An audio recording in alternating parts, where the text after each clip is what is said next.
Bonjour à tous, alors on s'approche du moment où on va commencer à mettre ensemble tous ces différents éléments qui constituent un sac d'évacuation ou quelque chose qui s'en approche. Alors, comme vous voyez, j'ai mis ici les différents, voilà, ça c'est par exemple le truc énergie, les vêtements, des éléments de la bouffe, le BioLite, le sorte de décès avec une gourde, etc. Et derrière, le sac à dos, on va dire monté. Et il y a également la bouffe. Voilà, comme vous vous souvenez, j'avais fait une vidéo avec toutes sortes de bouffe lyophilisée. Et donc la question qui se pose, c'est est-ce que le sac est plein? Est-ce que j'arrive à mettre tout ça dans un truc qui est déjà plein? Alors évidemment, non.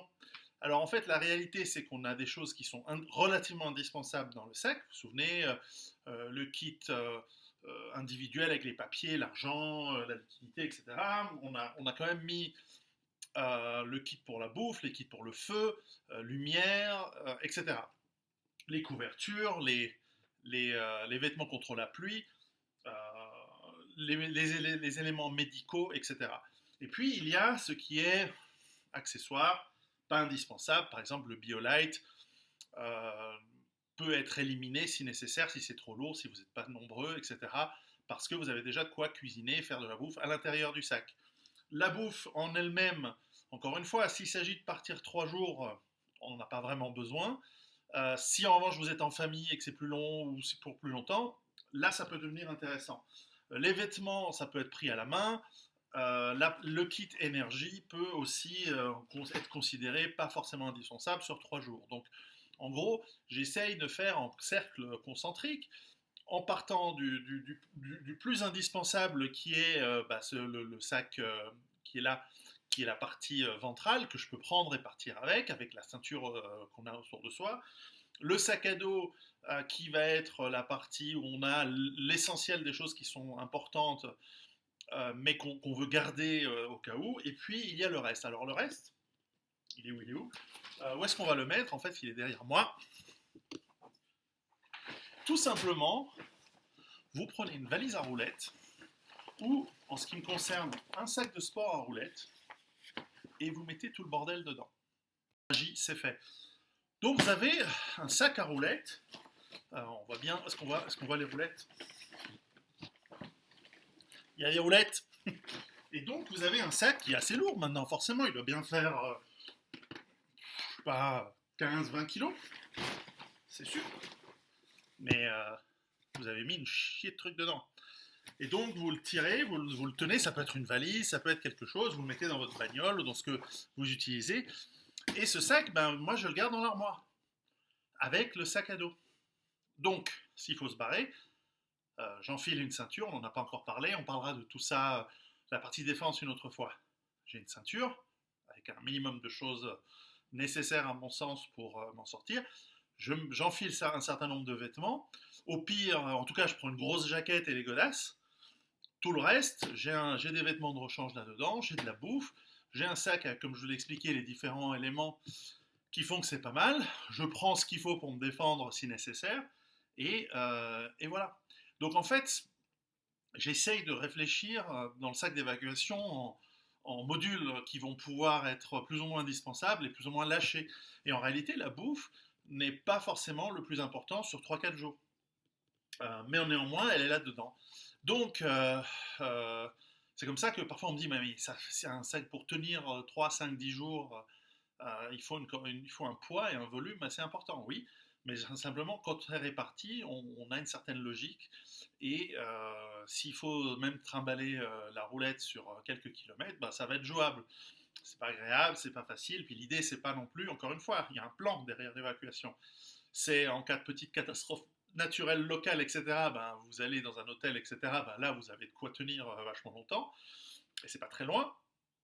Si en revanche, c'est vraiment plus compliqué qu'il faut que vous alliez d'un point A au point B, en fonction de la distance, eh ben, vous vous adaptez, et peut-être qu'il n'y a pas du tout besoin de tout ça. C'est à vous de voir l'évacuation. Alors, donc ça, voilà, on va parler, ça c'est l'idée. Donc ce que je voulais vous parler aujourd'hui, c'est justement de comment mettre toutes vos affaires dans les différents sacs. Alors ensuite, on va parler un petit peu du sac à dos, parce qu'en fait, je ne vous cache pas que je ne suis pas satisfait de ce sac par rapport au contexte où je suis aujourd'hui. Je pense que le sac, en l'occurrence, que j'ai utilisé, c'est un Eberlestock, il est génial, mais ça va pas aller parce que il n'est pas... il est trop petit, en fait. Il est trop petit parce que je l'avais configuré dans une optique je réduis, je réduis, je réduis. Et puis ensuite, en faisant ces vidéos, bah, je vous ai montré pas mal de matériel, pas mal de choses. Et je me rends compte que finalement, parce que je suis dans un contexte où nous sommes 6, alors avec certes chacun avec son matériel à lui ou à elle, etc., chaque enfant, chaque adulte, eh bien, malgré tout, j'accumule dans un seul endroit trop de bordel, trop de choses parce que je voulais vous montrer un peu trop de choses. Alors, est-ce que dans la réalité, je vais pas je vais pas enlever la moitié de ces trucs, parce qu'en réalité, notre plan d'évacuation, c'est 3 jours, mais donc on n'a pas besoin d'autant de choses, on n'a pas besoin de la lumière, on n'a pas besoin de plein, enfin voilà, il y a plein de choses qui sont en trop. Mais néanmoins, je vais vous montrer un petit peu comment je l'ai configuré, et on va voir comment je vais reconfigurer ça dans un autre sac à dos, comme j'en ai plein de volumes différents.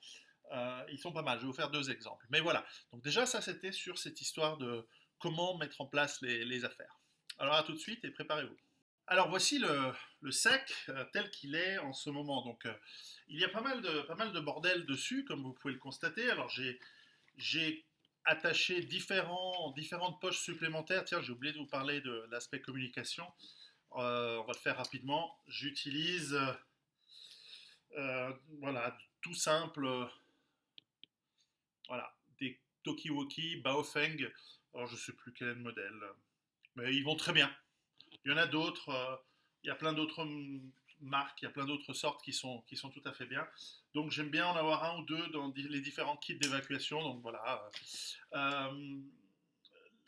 La poche ventrale, j'aime bien accrocher au sac un chapeau contre la pluie, une sorte d'écharpe, et tout le reste est très facile d'accès, le masque respiratoire et les lunettes voilà, contre éventuellement des poussières ou d'autres aspects irritants des yeux. Mais pour le reste, tout est accroché dessus. Alors on a le sac de couchage. On a autour, à l'extérieur, le matériel pour la pluie, donc les pantalons de pluie, la plage Palatka, la couverture suisse, une bâche, la tente pour 4 personnes parce que nous sommes une famille. Et voilà, donc ça ne devrait pas s'en aller, mais c'est bien. Voilà, je vais l'accrocher là pour l'instant. On va l'accrocher ici. Voilà. Des gants, et à l'intérieur du sac, en fait, tout le matériel que j'ai montré, sauf ce que j'ai mis dans le sac à roulettes. Sur des poches latérales que j'ai rajoutées, nous avons des différents kits nourriture, de relativement urgentes, etc. Qu'est-ce qu'il y a à dire? Voilà, je le tourne. Voilà, j'ai accroché la gourde, le sac relativement facilement d'accès, le kit médical complet. À l'intérieur de cette pochette qui peut se détacher et être prise avec moi, j'ai tout ce qui est médical, donc en gros médical. L'intérieur, c'est la partie nourriture, feu et campement.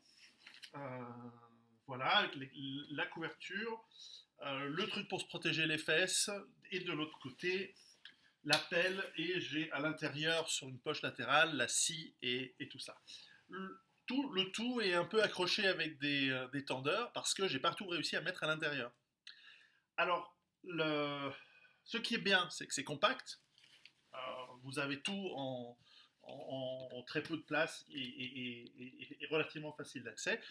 Le côté désagréable, c'est que ce sac étant petit, il n'a pas de système de support ventral et donc vous prenez tout sur les épaules. Donc ça fait vite lourd. J'estime ce sac à quand même...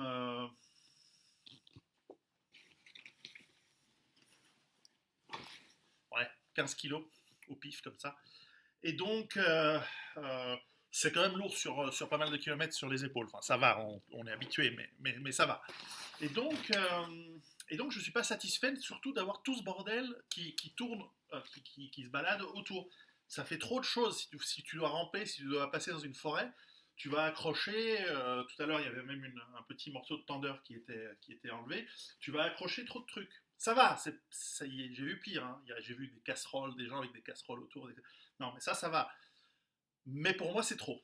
J'aimerais bien qu'il soit plus léger. Et puis, bon, en revanche, c'est sympa pour faire du camping. Il y a tout. C'est bien. Donc, on va passer ça sur autre chose. Ok, on va voir ça.